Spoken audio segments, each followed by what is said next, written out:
Good morning global listeners. एक समय की आवश्यकता है, need of time. Global community को healthy, educated, wealthy, prosperity and peaceful, यानी स्वस्थ, शिक्षित, समृद्ध, शांत, यानी कि आरोग्य प्रकाश सा, शिक्षित के साथ साथ स्वस्थ भी हों, समृद्ध भी हों और समरस भी हों और शांत भी हों, यानी मिलकर रहना आता हो। यदि भारत का बच्चा पाकिस्तान जाए, चीन जाए, थाईलैंड जाए, तो वहाँ किसी भी देश के नागरिक आने पर, चाहे वो किसी भी देश में जाते हों, भारत में आते हों या ऑस्ट्रेलिया में जाते हों, उनसे हेट नहीं की जाए, एक समरसता दिखाई जाए, हारमोनियस कम्युनिटी। ग्लोबल कम्युनिटी को एक विजन बनाना पड़ेगा कि हम सब एक और सब के लिए। सत्ताएं शक्ति के लिए चिल्लाती रहती हैं, न उनका कोई जाति होता न धर्म होता है।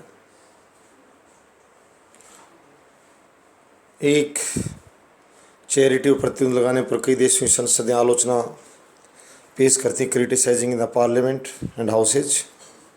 और जहाँ लाखों उसी धर्म के अनुयायी जब नरसंहार में मारे जाते हैं युद्धों में, तो किसी के मुंह से एक जुबान नहीं निकलती, एक शब्द नहीं निकलता। इससे आप समझ सकते हैं, मैं सभी यूनिवर्सिटी से कहूँगा कि शांति पर ज़्यादा से ज़्यादा बुद्धिज़्म, जैनिज़्म और इस्लामिक लोग भी आगे आएँ पीसफुल ग्लोबल कम्युनिटी के डेवलपमेंट का समर्थन करने के लिए। हत्याएं और हत्यारे संगठनों का समर्थन कोई ना करे। बुरा हो उनका जो मानव सबसे बड़ा धर्म शुरू से बताया गया था, मानव धर्म का पोषण किया जाए, अन्य धर्मों को बाद में आंका जाए। मानव मानव से लगाव करे, धर्म के नाम पर कम से कम बटे। धर्म एक साधारण सी बात है, ठीक मार्ग पर चलने की शिक्षा अगर कोई ले पाता है तो। और अगर वो शिक्षा भी उसके पास नहीं है तो उसका कोई धर्म नहीं है। आज मैं धर्म को परिभाषित कर रहा हूँ। सिर्फ धर्म का मतलब शिक्षा है। कोई धर्म ईमानदारी की शिक्षा दे रहा है, कोई सेवा की दे रहा है, कोई दया की दे रहा है, कोई अपनी तृष्णाओं को यानी अपनी इच्छाओं को सीमित करने पर जोर दे रहा है, कोई जीव हत्या को निषेध करता है। ये एक साधारण सी बातें हैं जो शिक्षाप्रद बातें, और अगर आप में वो बात नहीं पाई जाती तो आप उस धर्म के नहीं, आप किसी धर्म के अनुयायी नहीं हैं। बेहतर है, आजकल लिखवा भी रहे हैं लोग, अपने जब पूछते हैं रिलीजन क्या है, कहते हैं नो रिलीजन। तो मैं यही कहूँगा, यदि आप धर्म बता रहे हो तो धर्म अच्छी शिक्षा देता है, अच्छा ही दिखाएं।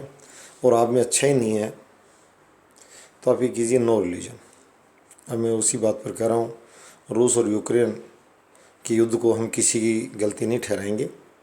आज मैं ग्लोबल कम्युनिटी और छात्रों से आह्वान करता हूँ, स्टूडेंट्स से, कि वो वैचारिक समर्थन करें और शांति की तरफ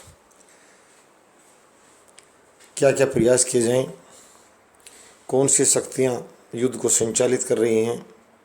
और यूएनओ से मैं कहूँगा कि सिर्फ छोटे देशों के मत ले लेती हैं बड़ी शक्तियाँ, और ये दिखा दिया जाता है ये इसके पक्ष में इतने मत आए, इसके पक्ष में। ये नहीं करना हमें न रूस की आलोचना करनी, न यूक्रेन की करनी है। हमारा लक्ष्य वहाँ जो नरसंहार हो रहा है उसको रोकना है। निश्चित रूप से विवाद दो भाइयों भी होते हैं संपत्ति बंटवारे को लेकर, दो समाजों भी होते हैं संपत्ति बंटवारे को लेकर, परंतु उसका निपटान एक टेबल टॉकिंग, जिसे बार बार हम मीडिएशन पर भी कह रहे हैं। रूस यूक्रेन के युद्ध में अच्छी भूमिका निभाना चाहते हैं और खुद चैनल मीडिएशन डॉक्टरेट। तो मैं कहूँगा ग्लोबल कम्युनिटी यूएनओ से और रूस और यूक्रेन की गवर्नमेंट से भी मैं प्रेरित करूँगा कि हम बुलाएं, हमें दुख पहुँचा है, मानव मर रहे हैं। प्रेस से मैं कहूँगा कि प्रेस सिर्फ मरने वाले इंसानों की संख्या न लिखे, प्रेस ये भी कहे हमारे साथ बढ़े। हमें किसी से कुछ 1 रुपया लेना नहीं है, निःशुल्क सेवा वो भी अपनी जेब से खर्चा कर कर। चैनल इस तरह बातों में विश्वास नहीं करता है। हमें रूस अपने स्तर पर जाने का मादा रखते हैं, यूक्रेन जाने का रखते हैं, परंतु कम से कम मीडिएशन टीम को तो बुलाएं। मैं दोनों राष्ट्राध्यक्षों, नेशन हेड से कहूँगा, please move for piece. Thanks.